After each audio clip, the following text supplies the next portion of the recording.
Alors, il y a une histoire un peu particulière d'Héloïse avec le festival. Et c'est elle est venue, on a pris son film comme une grande en 2015 en compétition. C'était son film de fin d'études Fémis. C'était notre première édition, nous, en tant que sélectionneurs. Donc, on a un peu découvert Brive ensemble. C'est un film qui avait remporté 3 prix. Le Grand Prix France à l'époque, le prix du public et le prix format court. Je dis ça parce que c'est des choses assez rares. Et par ailleurs, l'autre intérêt de rappeler cette petite histoire, c'est que l'héroïne de Côté Cœur, Iman, c'était déjà l'héroïne de Comme une grande. Et donc il y a eu ce premier volet avec Comme une grande. Tu as refait un film entre-temps qui n'était pas un moyen métrage, qui était un court qui s'appelait L'âge des sirènes, où tu restais sur ce groupe d'amis d'Iman à Noirmoutier, mais qui était centré sur Matisse.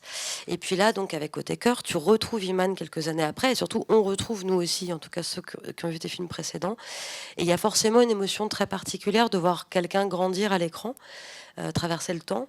Ça donne voilà, une émotion spéciale et ça évoque bien sûr des aventures de cinéma parfois très célèbres. Alors c'est toujours évidemment écrasant et c'est pas pour faire un jeu de référence, mais c'est bien sûr le principe aussi de suivre la vie d'Antoine Doinel chez Truffaut ou de façon plus légère d'un Albert Jean-Jean chez Bruno Podalides ou que sais-je, enfin il y en a beaucoup.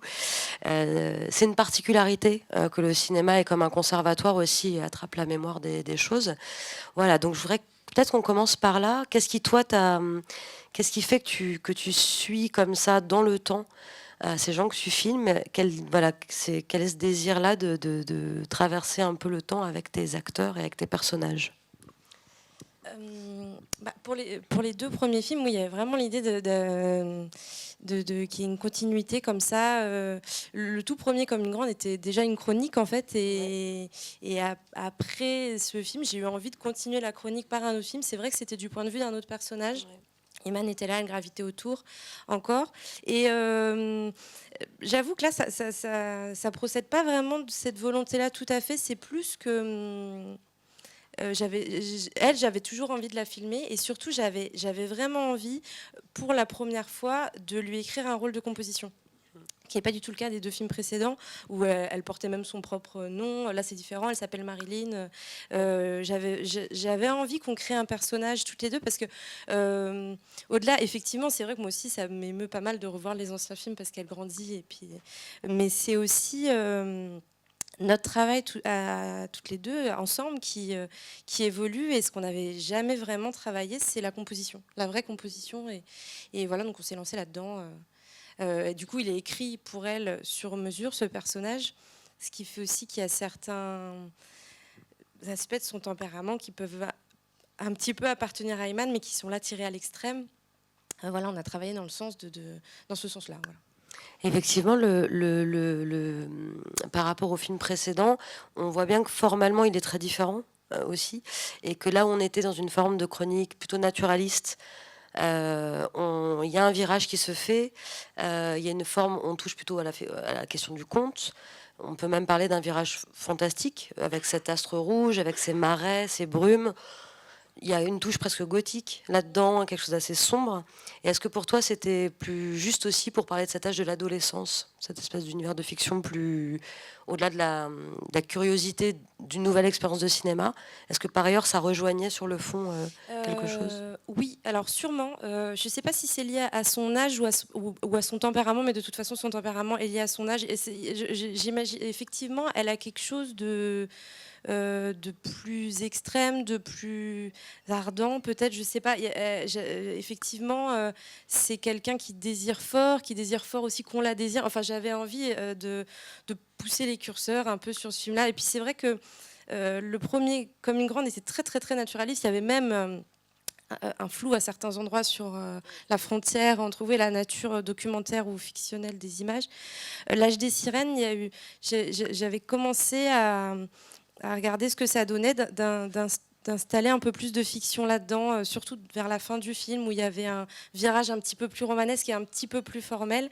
Et là, pour le troisième, j'avais envie de pousser ces curseurs-là à fond, un peu pour voir, honnêtement. Et effectivement, je trouvais que ce personnage et cette histoire s'y prêtaient davantage parce que on est dans les tourments effectivement amoureux qui sont par ailleurs, c'est vrai, quand même propres à son âge. C'est grand. Et il y a cette espèce de ton du film, c'est difficile à qualifier, mais disons tragicomique. On est sur la brèche tout le temps. C'est un âge super dur, c'est un âge de complexe. Il y a des scènes quand même violentes. Il y a ce moment des coups devant la boîte de nuit.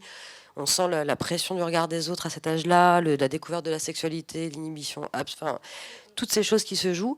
Et dans le même temps, des ressorts comiques énormes avec ce que tu dis, quoi, cette envie de plier le réel à ses désirs et que ça marche pas, quoi. C'est pas le garçon que tu veux qui est tombé amoureux de toi. C'est pas, voilà, c'est pas, voilà, rien ne se passe vraiment comme elle voudrait. Peut-être revenir aussi sur une chose particulière que je trouve qu'on trouve assez intéressante, c'est que c'est pas non plus le schéma de la jeune fille qui fait son apprentissage, qui serait quelque chose d'un petit peu convenu, d'une certaine manière. C'est deux personnes qui se croisent et qui se transforment. D'abord, c'est un bras de fer, c'est pas du tout voilà, la petite image, la petite histoire fleurie. C'est un vrai bras de fer, parfois assez violent, et surtout, elle comme lui, ils font un trajet. C'est-à-dire que lui, il se sexualise à vue d'œil. On part d'un garçon comme ça, très, très, très doux, très machin, et on termine avec un corps d'homme très affirmé, dans un rapport physique et tout ça. Et c'est beau ça, et j'aimerais bien que tu nous parles de ça. Comment tu as fait croiser ces personnages, et du coup, comment tu as travaillé avec eux plus précisément? Oui, alors ça c'est rigolo parce que jusqu'à longtemps, vraiment jusqu'au tournage, en fait, je n'étais pas tout à fait sûre de la fin. Alors bon, je savais que ça allait se finir dans l'eau et qu'il allait avoir un peu de violence et un peu d'érotisme, mais je savais pas jusqu'à quel point. Et puis alors à l'écrit encore plus, il y avait des versions. Il y a des versions où il faisait l'amour, il y a des versions où pas du tout.